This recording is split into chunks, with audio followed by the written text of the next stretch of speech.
사도행전 11장 19절에서 30절의 말씀을 저와 여러분이 한 절씩 읽겠습니다. 19절에서 30절의 말씀입니다. 그때에 스데반의 일로 일어난 환란으로 말미암아 흩어진 자들이 베니게와 구브로와 안디옥까지 이르러 유대인에게만 말씀을 전하는데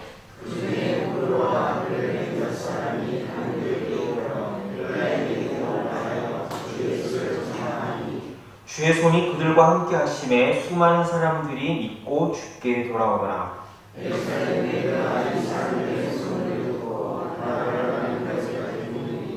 그가 이르러 하나님의 은혜를 보고 기뻐하여 모든 사람에게 굳건한 마음으로 주와 함께 머물러 있으라 권하니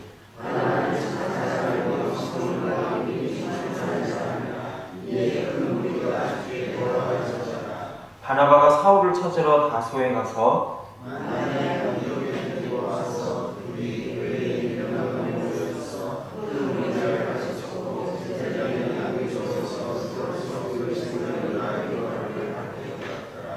그때 선지자들이 예루살렘에서 안디옥에 이르니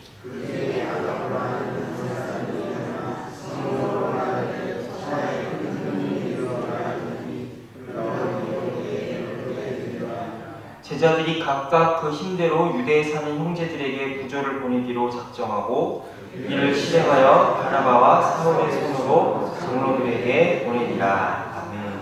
기도하겠습니다.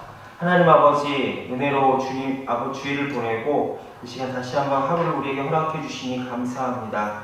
이 하루가 그냥 주어진 하루가 아니라 하나님이 우리에게 주신 귀한 선물임을 기억하며 아버지 앞에 감사함으로 나아갈 수 있도록 인도해 주옵소서. 오늘을 통하여 다시 한번 하나님께 영광 돌리고 이 오늘의 시작을 하나님 앞에 기도와 말씀으로 시작할 때 우리의 삶 가운데 승리와 기쁨이 충만한 은혜를 더해 주시옵소서. 예수님의 이름으로 기도합니다. 아멘. 과거에 미국의 인종차별이 심했을 때의 유명한 이야기가 하나 있습니다. 여러분도 아마 몇 번 들어보셨지 않을까 생각이 드는데요. 한 흑인이 백인들로만 이루어진 교회에 가서 예배를 드리려고 하니까 그 교회 백인들이 그 흑인을 쫓아내고 들어오지 못하게 했습니다.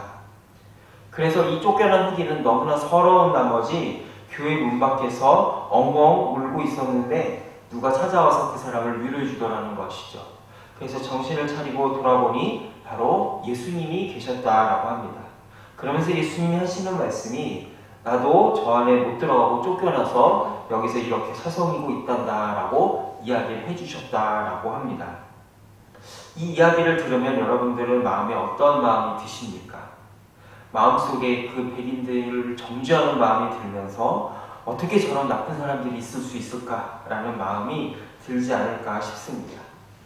그런데 그 백인들이 우리들보다 더 나쁜 사람들이라서 그렇게 했을까요? 만일 우리 공동체 안에 제3세계에서 온 가난한 노동자들이 예배하러 온다면 우리는 어떤 마음으로 그들을 맞이할 수 있겠습니까? 처음에 한두 번은 기쁨으로 이렇게 맞이할 수 있을 것입니다. 그런데 그 사람들이 한두 번이 아니라 계속해서 온다. 그리고 또 조금 한두 명만 오는 것이 아니라 점점 많은 숫자가 예배하러 온다면 어떨까요? 분명 쉽지 않은 이야기일 것입니다. 이렇게 백인들처럼 대놓고 쫓아내지는 않더라도 사실 그런 사람들을 기쁨으로 환대하고 우리의 공동체로 완전한 일원으로 받아들인다는 것 결코 쉬운 일이 아닐 것입니다. 교회는 어떤 곳입니까? 교회는 어느 나라 사람이든지 어느 민족이든지 혹은 어떠한 경제 상황이든지 어떠한 학력을 가진 사람이든지 차별을 받지 않고 와서 동일하게 공평하게 모두가 주인 하나님의 은혜를 누릴 수 있는 곳이어야 합니다. 그런데 현실의 교회는 사실 그러지 못한 것이 사실입니다. 부자들을 위한 교회가 있는가 하면 가난한 사람들만 모이는 교회가 있습니다. 이주노동자들이 모이는 교회가 있는가 하면 지역 토박이들을 위한 교회가 있기 마련입니다. 그것이 꼭 나쁘다 좋다의 문제가 아니라 그것이 바로 현실을 살아가는 교회의 한계라고 하는 것이죠. 그런데 오늘 사도행전의 본문을 보면 이러한 모든 인간적인 한계와 조건을 뛰어넘은 교회의 모습을 보게 되는데 그 교회는 바로 안디옥 교회입니다. 아이러니하게도 안디옥 교회는 교회가 잘 나가고 부흥하고 발전할 때 세워진 교회가 아니라 핍박과 박해의 역사 가운데 세워진 교회였습니다. 19절의 말씀을 보면 이 스데반 집사님의 순교로 인하여서 교회가 흔들리고 위험에 처하게 되자 이 예루살렘의 교회들은 뿔뿔이 흩어지게 되었습니다. 분명히 핍박과 박해는 고통스럽고 안타까운 일에 틀림이 없죠. 그런데 그렇게 박해로 인해서 이곳저곳으로 흩어진 교우들은 그곳에서 절망만 하고 있지 않았습니다. 19절을 보면 흩어진 자들이 베니게와 구브로와 안디옥까지 이르러 유대인에게만 말씀을 전하는데 라고 나와 있습니다. 여기서 기록된 베니게와 구브로와 안디옥은 지금으로 말하면 이 베니게는 페니키아 지역을 얘기하고요. 구브로는 키프로스, 지금의 그리스의 밑에 있는 조그만 섬이 하나 있는데 지금도 관광지로서 굉장히 유명한 섬인데요. 이 키프로스 섬까지 갔고 이 안디옥은 어디냐? 바로 터키 바로 남부 지역을 의미합니다. 레바논과 거의 접경 지역이 이 안디옥인데요. 예루살렘에서는 무려 1000km 가까이나 떨어진 곳입니다. 그러니까 이 박해와 핍박이 얼마나 충격이 컸는지를 알 수 있죠. 도망을 가다가 그곳까지 이르게 된 것입니다. 그런데 그곳에서 그들이 한 일이 무엇이었느냐? 바로 흩어진 곳에서 말씀을 전했다라고 하는 것입니다. 예루살렘 교회에 시련이 닥쳐서 성도들이 뿔뿔이 흩어지게 된 것, 그것은 분명히 가슴 아프고 매우 힘든 일이 분명합니다. 그러나 그것 또한 하나님이 하신 일이라는 사실을 우리는 믿음으로 바라볼 수 있어야 할 것입니다. 교회는 이렇게 모이고 흩어지고를 반복하는 공동체입니다. 우리는 보통 어떻게 생각합니까? 교회에 그저 많이 모이고 사람들이 계속 모이고 모여서 커지는 것이 하나님의 일이다라고 생각을 합니다. 그런데 하나님의 뜻은 그렇지 않다라고 하는 것이죠. 때가 되면 하나님께서 그 공동체를 흩으셔서 다른 곳에서 또 다른 사명을 감당하도록 교회를 흩으실 때가 있다라고 하는 것입니다. 우리는 이러한 일들을 지난 코로나 기간에 경험하게 되었죠. 코로나 기간에 강제로 모이지 못하고 각자 있는 처소에서 예배를 드릴 수밖에 없었던 그 환경, 그것이 바로 오늘 사도행전에 기록된 스데반의 순교로 인한 핍박의 상황과 비슷한 것이 아닌가 생각을 하게 됩니다. 그러나 그것 또한 하나님이 하신 일이라는 것을 성경은 우리에게 보여주고 있습니다. 그 증거가 뭐냐? 바로 19절에 나오는 것처럼 그 흩어진 사람들이 안디옥에 이르러 말씀을 전하며 또 다른 교회로서의 사명에 순종하고 있는 모습, 그것이 바로 이 핍박과 박해가 하나님이 일으키신 일이다라는 것에 대한 증거입니다. 그런데 이렇게 안디옥으로 흩어진 성도들은 거기서 한 발 더 나아갔습니다. 자기가 있는 곳에서 말씀을 전하는 것뿐만 아니라 거기서 한 발 더 나아가서 20절을 보면은 그 중에 구브로와 구레네 몇 사람이 안디옥에 이르러 헬라인에게도 말하여 주 예수를 전파하니라고 기록이 되어 있습니다. 그러니까 지금까지는 동족들에게만, 같은 유대인들에게만 말씀을 전했는데 이 구브로와 구레네 몇 사람, 바로 구브로와 구레네에 살던 혹은 그쪽 지역 출신의 유대인들 중에 예수님을 믿어서 초대교회 신자가 된 몇 사람이 안디옥까지 이르러 예수 그리스도의 복음을 동족인 유대인뿐만 아니라 외국인인 이방인인 헬라인에게도, 지금의 그리스인이죠, 그리스인들에게도 예수님을 이야기했다라고 하는 것입니다. 신약을 살아가는 오늘 우리들은 예수님을 믿지 않는 다른 나라 사람들에게 복음을 전하는 것이 당연하다고 생각하겠지만 이 사도행전이 막 시작된 이때만 하더라도 유대인이 아닌 다른 사람이 하나님의 백성이 된다는 것은 생각조차 할 수 없는 일이었습니다. 지금은 우리가 하나님의 백성이 된다고 했을 때 가장 먼저 생각하는 것은 예수님을 믿어서 교회에 등록하고 세례를 받는 것이지 않습니까? 근데 이때 당시만 하더라도 하나님의 백성이 된다라고 했을 때 이 유대인 그리스도인들에게서 가장 먼저 생각나는 건 무엇이었냐? 바로 할례였습니다. 그러니까 하나님의 백성이 된다? 그럼 당연히 할례를 받아야지 라고 생각을 했던 것이죠. 그런데 그런 사고방식을 가진 유대 사회에서 예수님을 믿었지만 아직 유대의 어떤 사고방식을 벗어나지 못한 세계에서 드디어 이방인에게까지 복음의 문이 열리게 된 사건이 바로 오늘 본문에 기록된 사건이라는 것이죠. 여러분, 복음이 널리 퍼진 21세기가 된 오늘도 어떻습니까? 우리가 외국에 나가면 주로 찾는 교회가 어디인가요? 여행도 여행이지만 주로 우리가 해외 출장을 나가서 유학이나 혹은 해외에 장기 체류를 하게 될 때에 주로 찾는 교회가 어느 교회입니까? 현지 교회를 찾습니까? 아니면 한인 교회를 찾습니까? 한인 교회를 찾죠. 특별히 한국 사람들은 가는 곳마다 교회를 만들어가지고 전 세계에 교회가 없는 곳이 없는데 바로 우리들만 해도 어떻습니까? 그렇게 장기로 해외에 나갈 일이 있으면 가장 먼저 찾는 데가 한인교회죠. 모든 나라, 모든 민족에게 복음을 전하는 것이 당연하다고 생각되는 요즘조차도 정작 내가 타문화권에 떨어지면 가장 먼저 찾는 게 뭡니까? 내 나라 교회, 한인교회를 먼저 찾는 것이 우리들의 모습입니다. 왜일까요? 다른 문화를 생각하고 다른 사람들과 어울리는 것보다도 우선은 내가 고달프기 때문입니다. 그래서 여러분, 외국에 산다 그래서 저절로 세계적인 그리스도인, 저절로 선교적인 제자가 되는 게 아닙니다. 다른 문화와 다른 사람들과 접촉해서 내가 그들에게 예수님을 전한다, 그들과 함께 신앙생활한다라는 것은 그것은 나를 벗어나는 또 다른 노력이 필요하다라고 하는 것이죠. 그런데 오늘 본문에 기록된 그리스도인들은 어떻게 했습니까? 자기 한계를 뛰어넘어서 다른 민족, 다른 나라, 나와는 삶의 배경이 전혀 다른 사람들에게 복음을 전하기 시작했다라고 하는 것입니다. 그러자 어떤 일이 벌어지기 시작했습니까? 21절에 보면은 주의 손이 그들과 함께 하심에 수많은 사람들이 믿고 주께 돌아오게 되어 역사가 일어나게 됩니다. 그래서 탄생한 것이 바로 안디옥 교회였습니다. 안디옥 교회는 이렇게 수많은 사람들, 많은 다양한 민족과 다양한 계층이 이루어진 교회였습니다.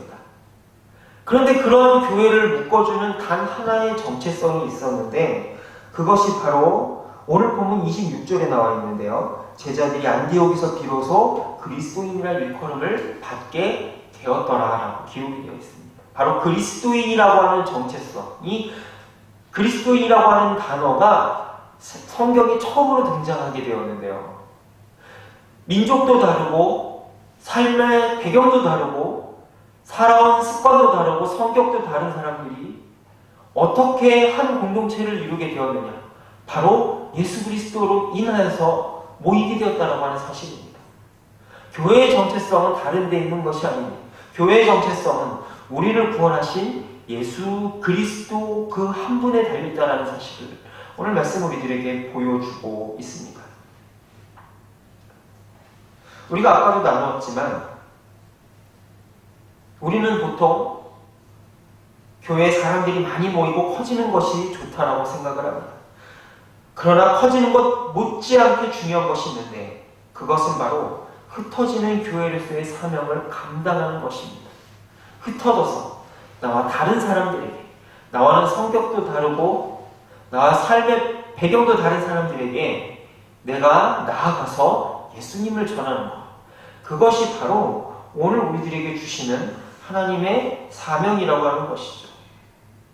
왜냐? 교회는 내가 좋은 사람들끼리, 내가 편한 사람들끼리 모여서 교제하고 그냥 살아가는 동호회가 아니기 때문입니다. 교회는 하나님이 친히 세우시고 하나님이 흩으시는 곳입니다. 그래서 우리는 때로는 흩어지기 싫지만 흩어져야 될 때가 있고요. 모이고 싶지 않지만 때로는 모여야 될 때도 있는 것입니다. 나와는 다른 사람들에게 나아가서 복음을 전해야 되는 이유가 바로 여기 있는 것이죠. 그렇게 할 때에 하나님은 우리가 가진 한계를 뛰어넘어서 더 큰 하나님의 역사를 우리들에게 보여주신다는 사실을 안디옥 교회를 통해서 보게 됩니다. 바라기는 이 은혜를 우리 모두가 누릴 수 있기를 소망합니다. 모이는 교회로서의 은혜뿐만 아니라 흩어진 교회로서의 은혜가 우리의 삶 가운데 충만할 수 있기를 소망합니다. 우리의 공동체, 나의 습관, 내가 편한 대로만 살아가는 것이 아니라 내가 조금은 불편하더라도, 내가 혹은 맞지 않더라도 나와는 다른 사람들에게 복음을 전하고 그들을 품고 그들에게 다가가는, 그것이 꼭 해외에 나가서뿐만이 아니라 내 주변에 있는 사람들에게부터 조금씩 실천해 나아갈 때 하나님은 나이가 가진 한계를 뛰어넘어서 더 큰 은혜와 더 큰 능력을 우리 자신들과 우리 가정과 우리 교회에 부어주실 줄로 믿습니다. 그렇게 될 때 우리는 또 다른 교회를 낳고 또 다른 공동체를 낳는 그런 기쁨을 누리게 될 줄로 믿습니다. 이 시간 함께 기도하실 텐데요. 이 한 주의 시작을 모이는 교회뿐만이 아니라 흩어지는 교회로서의 사명을 잘 감당하게 해주시옵소서. 우리가 지난 주일날 모이는 교회로서의 은혜를 충만하게 누렸다면 이제 월요일부터 흩어지는 교회로서의 삶을 살아갈 때 하나님 아버지 흩어진 곳에서도 내게 주어진 사명을 잘 감당함으로써 하나님의 움직이는 성전으로서의 삶을 살아가게 해주옵소서. 함께 기도하시겠습니다. 또한 장마의 피해를 최소화시켜 주시고 어려움 겪는 사람들 없도록 함께 해주시옵소서. 또한 담임 목사님 휴가 중이 시작하셨는데 안전한 휴가를 위해서 또한 기도해 주시기 바랍니다. 또한 계속해서 교회학교 여름 사역이 이루어지고 있는데요. 여러분 여름 사역을 위해서 또한 청년부의 일본 비전 트립을 위해서 합심해서 기도하도록 하겠습니다. 함께 기도하겠습니다. 하나님 아버지, 이 시간 아버지 하나님 말씀을 통하여 우리들에게 은혜 부어주심에 감사합니다. 아버지 하나님, 우리에게 모든 사람에게 모든 민족에게 나아가라고 우리에게 분명히 말씀하셨지만 오늘 우리들의 한계와 연약함으로 인하여서 우리의 테두리를 벗어나는 것이 참으로 어렵다는 것을 시간 다시 한번 보게 됩니다. 그러나 주님, 그런 한계를 뛰어넘을 수 있도록 우리 모두에게 인도하여 주시옵소서. 나와는 다른 사람들, 나와는 성격과 사람 배경도 다르고 다른 나라 사람들이라 할지라도 그들에게 나아가서 복음을 전할 때 하나님이 함께 하시는 능력을 경험할 수 있도록 인도하여 주시옵소서. 그리하여서 오늘 우리들이 하나님이 진정으로 하시는 선교적인 제자, 아버지 하나님의 지상 명령에 순종하는 제자가 될 수 있도록 우리 한 사람 한 사람을 지켜주시옵기를 소망하며 기도합니다. 아버지 하나님, 장마로 인하여서 수많은 사람들이 어려워하고 있습니다.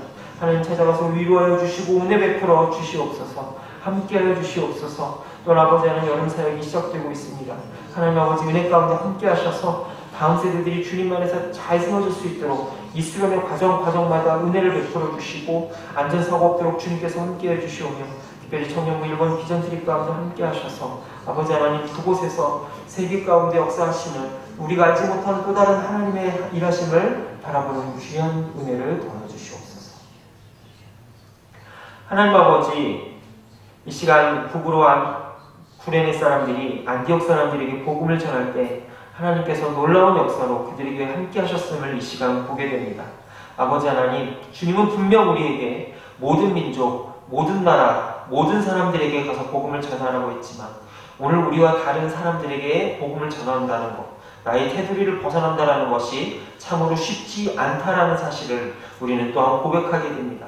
주님, 이러한 우리의 테두리를 벗어날 수 있도록 인도해 주시옵소서. 우리의 한계를 벗어날 수 있도록 함께 해 주시옵소서. 그리하여서 연어가 물살을 거르고 올라간 같이 세상의 물결을 거슬러서 나의 본성을 거슬러서 올라갈 때에 하나님께서 우리 개인과 공동체에 놀라운 은혜에 부어주심을 경험할 수 있는 축복을 더하여 주시옵소서. 아버지 하나님, 장마가 계속되고 있습니다. 피해 없도록 주께서 함께하여 주시고 아버지, 피해 있는 교우들 특별히 없도록 함께해 주시옵소서. 계속되는 여름 사역 가운데 하나님의 은혜가 충만할 수 있도록 인도하시고 다음 세대들이 주님 안에서 굳건하게 세워질 수 있도록 은혜 더하여 주시옵소서. 감사하며 예수님의 이름으로 기도합니다. 아멘. 하늘에 계신 우리 아버지의 이름을 거룩하게 하시며 아버지의 나라가 오게 하시며 아버지의 뜻이 하늘에서와 같이 땅에서도 이루어지게 하소서. 오늘 우리에게 일용할 양식을 주시고 우리가 우리에게 잘못한 사람을 용서하여 준 것 같이 우리 죄를 용서하여 주시고 우리를 시험에 빠지지 않게 하시고 악에서 구하소서. 나라와 권능과 영광이 영원히 아버지의 것입니다. 아멘.